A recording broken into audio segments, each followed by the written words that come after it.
আমার আজকের রেসিপি হলো বোঁদে। আর আমি এই ভিডিওতে আপনাদেরকে দেখাবো কিভাবে খুব সহজে একেবারে বাড়িতে থাকা ইনগ্রিডিয়েন্টস দিয়ে সম্পূর্ণ মিষ্টি দোকানের মতো রসালো ও ঝরঝরে বোঁদে বানানো যায় সেই পদ্ধতিটা। আর একই সঙ্গে আমি কিন্তু আপনাদেরকে এটা পারফেক্টলি বানানোর জন্যে সঠিক জল ও বেসনের পরিমাপ সহ বলে দেব, যাতে আপনাদের বাড়িতে এটা বানাতে কোনো প্রবলেম না হয়। আর আমরা কিন্তু এই বোঁদেটা ইউজুয়ালি মুড়ি, রুটি, লুচি ও পরোটার সঙ্গে খেতেও খুব ভালোবাসি। ফ্রেন্ডস, আমি মৌসুমি আর আপনারা দেখছেন আমার cooking channel Moushumi's cuisine in USA. আশা করি আমার আজকের রেসিপিটা আপনারা লাইক করবেন। So please stay tune. বোঁদে বানানোর জন্যে প্রথমে আমি একটা বোলের ভেতরে নিয়ে নিলাম একটা স্টেনার। আর আজকে আমি কিন্তু মেজারমেন্ট কাপের 2 কাপ বেসন দিয়ে বোঁদেটা বানাবো। তার জন্য আমি প্রথমে মেজারমেন্ট কাপের 1 কাপ বেসনকে স্টেনারের ভেতরে দিয়ে এভাবে চেলে নিচ্ছি। আর আমি চেলে নেওয়ার সুবিধার্থে কিন্তু 1 কাপ করে চেলে নিচ্ছি। আজকে আমি কিন্তু সব কিছু মেজারমেন্ট কাপ ব্যবহার করে নিচ্ছি। তবে আপনাদের কাছে যদি এই মেজারমেন্ট কাপটা না থাকে তাহলে কিন্তু আপনারা চায়ের কাপ ব্যবহার করেও সব কিছু নিতে পারেন। দেখুন, এ পর্যায়ে কিন্তু বেসনটা আমার চেলে নেওয়া কমপ্লিট। সেম ওয়েতে আমি কিন্তু বাকি যে 1 কাপ বেসন আছে সেটাকেও চেলে নেব। এবার আমি সেই চেলে রাখা বেসনের ভেতরে অল্প অল্প করে মেজারমেন্ট কাপের 1 কাপ পরিমাণ জল অ্যাড করে একটা মাঝারি ঘনত্বের স্মুথ ব্যাটার বানিয়ে নেব। আর খেয়াল রাখতে হবে ব্যাটারের ভেতরে যেন কোনো লাম্পস না থাকে। যদি বেসনের সঙ্গে জলের সঠিক মাপটা জানা থাকে তাহলে কিন্তু বোঁদেটা পারফেক্টলি তৈরি হবে। তাই বোঁদেটা পারফেক্টলি তৈরি করার জন্য কিন্তু ব্যাটারের ঘনত্বটা পারফেক্ট হওয়া খুবই ইম্পর্ট্যান্ট। আর এই ব্যাটারটাকে কিন্তু যত বেশি ফেটিয়ে নেওয়া যাবে তাতে করে কিন্তু বোঁদেগুলো তত বেশি ফুলবে। তাই এই কাজটা কিন্তু হাত দিয়ে করলেই বেশি ভালো হয়। এ পর্যায়ে কিন্তু ব্যাটারটা আমার রেডি হয়ে গেছে। এখন আমি ব্যাটারটাকে একটু ছেট হওয়ার জন্যে 30 মিনিট মতো রেখে দেব। তারপরে আমি আপনাদেরকে ব্যাটারের কনসিস্টেন্সিটা একটু দেখিয়ে দেব। এখন আমি আপনাদেরকে ব্যাটারের কনসিস্টেন্সিটা একটু দেখিয়ে দিচ্ছি। আর ব্যাটারের কনসিস্টেন্সিটা কিন্তু ঠিক এই রকমই হতে হবে। দেখুন, যখন আমি ব্যাটারটাকে ফেলছি তখন কিন্তু এটা সঙ্গে সঙ্গে মিলিয়ে যাচ্ছে না। আর এটাকে কিন্তু আবার রিবন কনসিস্টেন্সিও বলা হয়।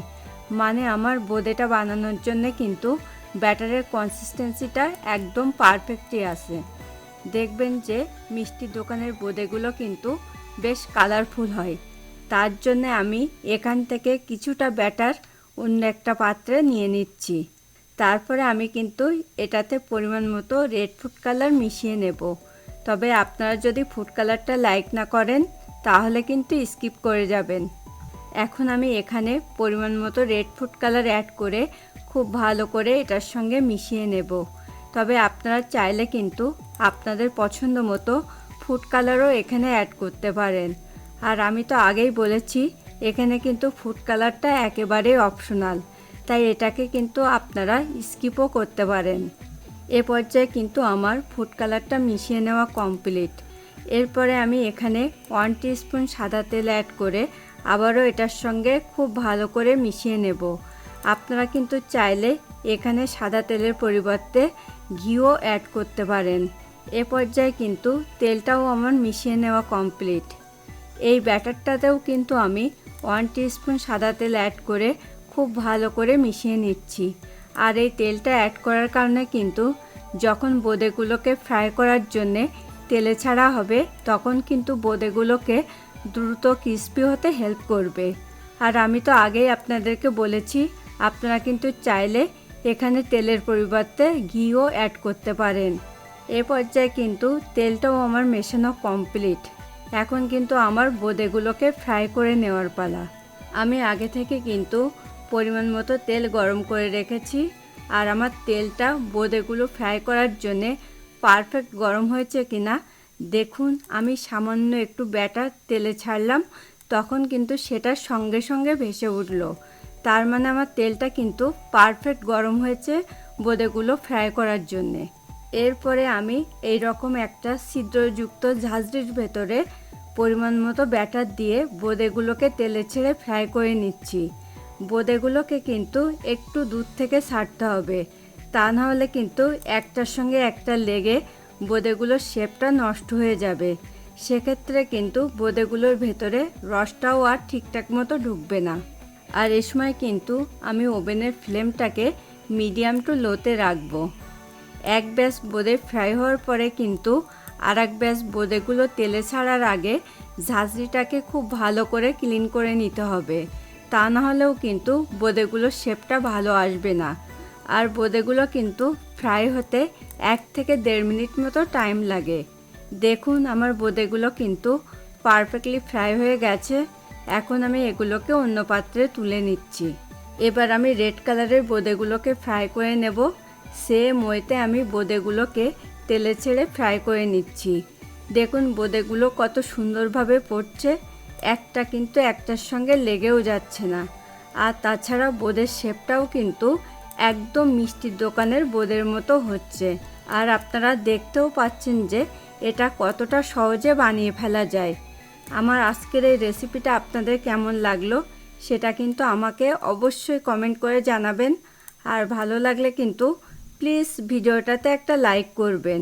এ পর্যায়ে কিন্তু বোঁদেগুলোকে আমার ফ্রাই করে নেওয়া কমপ্লিট। এখন আমি এগুলোকে অন্য পাত্রে তুলে নিচ্ছি। সেম ওয়েতে আমি বাকি বোঁদেগুলোকেও ফ্রাই করে নেব। দেখুন আমার 2 কাপ বেসন দিয়ে কিন্তু এতগুলো বোঁদে হয়েছে। আর তাছাড়া দেখুন এই বোঁদেগুলো কতটা ঝরঝরে হয়েছে। আপনারা কিন্তু চাইলে এই বোঁদেগুলোকে ফ্রাই করার পরে একটু ঠান্ডা করে নিয়ে একটা এয়ারটাইট কন্টেনারে ভরে 1 মাস মতো স্টোর করে রাখতে পারবেন। তারপরে কিন্তু আপনাদের দরকার মতো এগুলোকে সুগার সিরাপে ভিজিয়ে নেবেন। এখন কিন্তু আমার এই বোঁদেগুলোকে সুগার সিরাপে ছাড়ার পালা। এবার আমি সুগার সিরাপটা বানিয়ে নেব।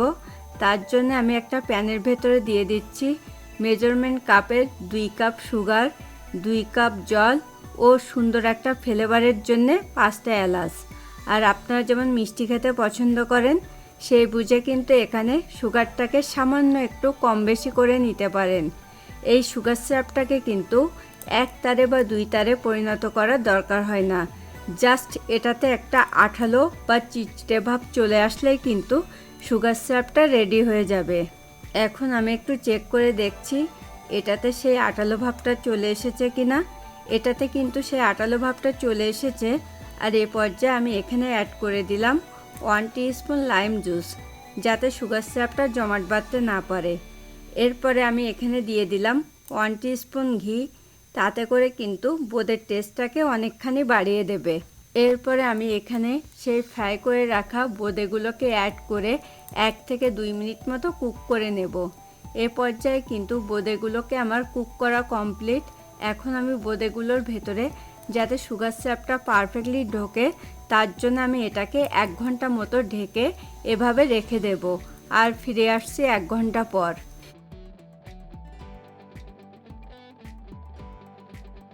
ফিরে এলাম 1 ঘন্টা পর। দেখুন বোঁদেগুলোতে কিন্তু পুরো সুগার সিরাপটাকে সোক করে নিয়েছে। আর তাছাড়া দেখুন বোঁদেগুলো কিন্তু আমার দেখতেও হয়েছে একদম মিষ্টির দোকানের বোঁদের মতো কালারফুল, রসালো ও ঝরঝরে। মানে আমার বোঁদেগুলো কিন্তু এখন পরিবেশনের জন্য একদম রেডি টু গো। এখন আমি এটাকে পরিবেশনের জন্য সার্ভিং বলে তুলে নেব। ফ্রেন্ডস, আপনারা যারা প্রথম আমার চ্যানেলটাতে ভিজিট করছেন প্লিজ আমার চ্যানেলটাকে সাবস্ক্রাইব করুন। খুব তাড়াতাড়ি আবার দেখা হবে নতুন কোনো রেসিপি নিয়ে। Thanks for watching this video.